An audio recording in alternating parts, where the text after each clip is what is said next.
Many people ask me, why are you involved in deaf ministry? How long did it take to learn sign language? Other questions. People are curious and interested. Why you, Carlene? Why you? Let me tell you my story. In 1966, my husband, Ted Camp, pastor of a church in Alabama. A missionary came, deaf came with him. And that night, the missionary presented sign language, interpreted for the deaf. My husband, myself too, curious. Language with hands, very, very interesting. From that missionary, my husband, he became burdened. Deaf are in our area. We need to minister to them. We need to offer a church for them. How? Nobody knows sign language. But Ted contacted a person. You come, willing to teach sign language at our church? I remember myself. It was summertime in 1966. Wow. And I was expecting soon for the birth. I didn't want to be involved in learning sign language. That class every night, too much for me. Too much. So I thought, not me. Anyway, I'm very, very shy, hard to meet people. But pastor's wife, that's me. So I should be example. Maybe I should lead the way. So, okay, I gave in and I sat in the class 1 week every night. I learned some sign language, yes. I tried my best, but really I'm not comfortable. I thought, I will never use sign language. I don't need to concentrate. I don't need to learn.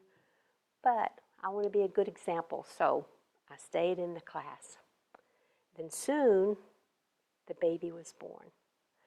A couple, husband and wife, Hugh and Edna Ernest, that couple learned sign language, and they felt a burden to lead the deaf ministry at our church. Oh, wonderful, wonderful. The deaf started coming to our church. My time, concentrated on the baby. No time to practice sign language. Don't need anyway. And also, I thought, deaf people, weird, strange. Remember, I'm very, very shy, hard to meet people. But I watched the deaf in church and their language. But I tried to avoid the deaf people. I can't sign. The deaf people came here, I went there. The deaf people came here, I went there. I didn't know how to communicate, very shy. I didn't want to be involved in that. But one night, the interpreter didn't show up. Where's the interpreter? Where's the interpreter? Not there. I remember in church, the deaf sat over here. I sat over there. Me, I never went over there to talk, nothing. I'm afraid. I think they're weird. I remember in high school, only time I had met deaf people, our school football against the school for the deaf in Georgia. And I saw the cheerleaders, woo, woo, woo, woo. And I saw the football players, they get in the huddle, woo, woo, woo. Wow, strange to me. The only time. And now, here, deaf people in our church. Not for me, I'm afraid. That night, interpreter didn't show up. Why? I don't know. But I watched the deaf people. And they'd look at me, and I'd look away. And I would look, they'd look at me, and I would look away. Then I noticed they were using my name, Carlene. Carlene. I thought, deaf people, they're talking about me. I remember my sign name, Carlene, in the class. The deaf using that name, Carlene, Carlene. So I looked, they looked, called me. The deaf people said, Carlene, come here. I said, me? Come. Okay, so I get up. What for? I said, what? The deaf people said, you interpret. You interpret for us. I go, me? I can't. I can't. You interpret. Remember, I need to be a good example. Lead. Okay. Should stand, interpret, because good group of deaf people. I can't stand. I'm so afraid. I'm nervous. So I said, chair, please. So they brought a chair. I sat down. I began. I could remember a few signs. Bible, church, God. Then I would spell a word, and the deaf people show me the sign. Oh, good. That night, the deaf understood the message, but something happened. Something happened to me that night through their friendly spirit, through their willingness to help me, through their desire and earnestness to learn the Word of God and to be in church. That night, I fell in love with the deaf people. Not weird, not strange, a wonderful group of people, sure, themselves different language than me, ASL, beautiful language, some their culture different from me, but not important. Wonderful people became friends that night. After that, I began to learn. I want to be fellowship with the deaf people.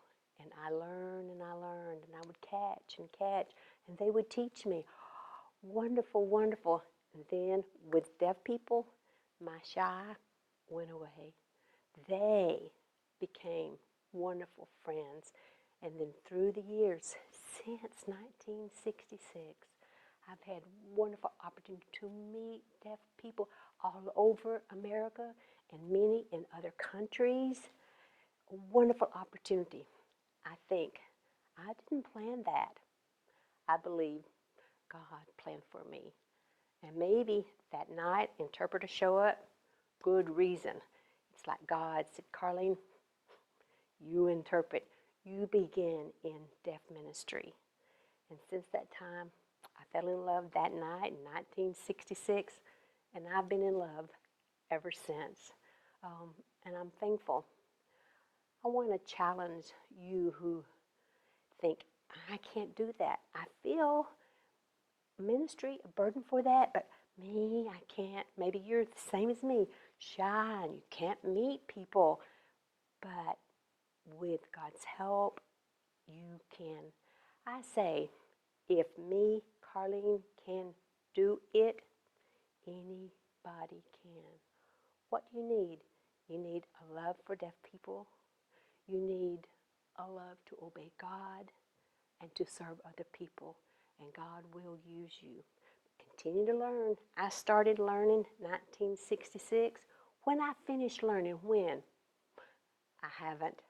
I'm still learning. 50 years later, still learning. Every time I'm with the deaf people, or I watch other interpreters, or I watch deaf people communicating together, I learn and learn and learn.